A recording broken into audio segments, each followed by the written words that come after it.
Alright, let's dive into something that's been bubbling up in the news lately, and it's a big one. President Trump recently hinted that a deal regarding the Strait of Hormuz could be announced as early as today or tomorrow.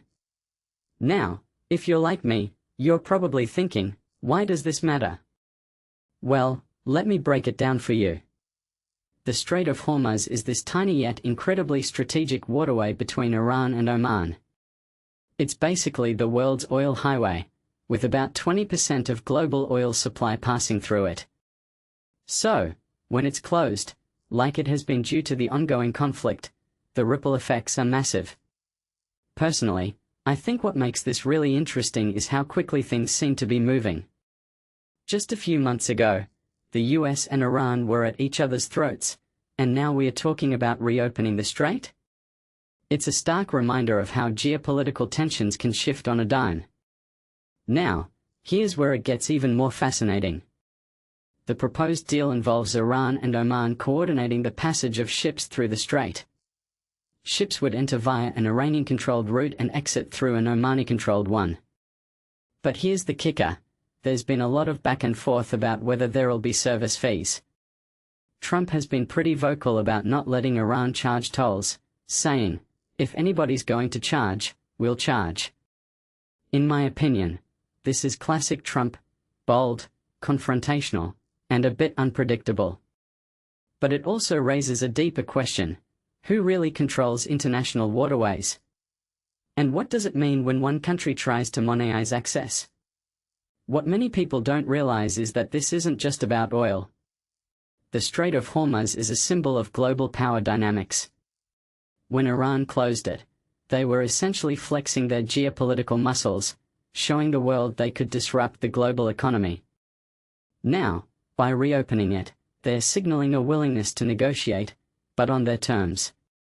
From my perspective, this is a high-stakes game of chess, with each move carrying massive implications for the Middle East and beyond. Another detail I find fascinating is the US's dwindling stockpile of long-range precision missiles. Reports suggest the US has used nearly all of its Army tactical missile systems, ATACMS, and precision strike missiles in the war with Iran. Defense Secretary Pete Hegseth has downplayed these concerns, calling them manufactured.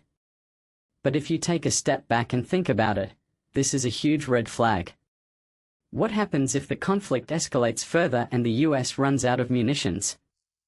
This raises a deeper question about the sustainability of modern warfare and whether the US is truly prepared for prolonged conflicts. Meanwhile, the UN Rights Chief, Volker Turk, has been sounding the alarm about Iran's surge in executions since March. Over 56 people have been executed on national security charges, many linked to anti-government protests. What this really suggests is that while diplomatic talks are happening at the highest levels, the human rights situation on the ground is deteriorating. It's a stark reminder that geopolitics often comes at a human cost, something that's easy to forget when we are talking about oil routes and missile stockpiles. Now, let's zoom out for a second.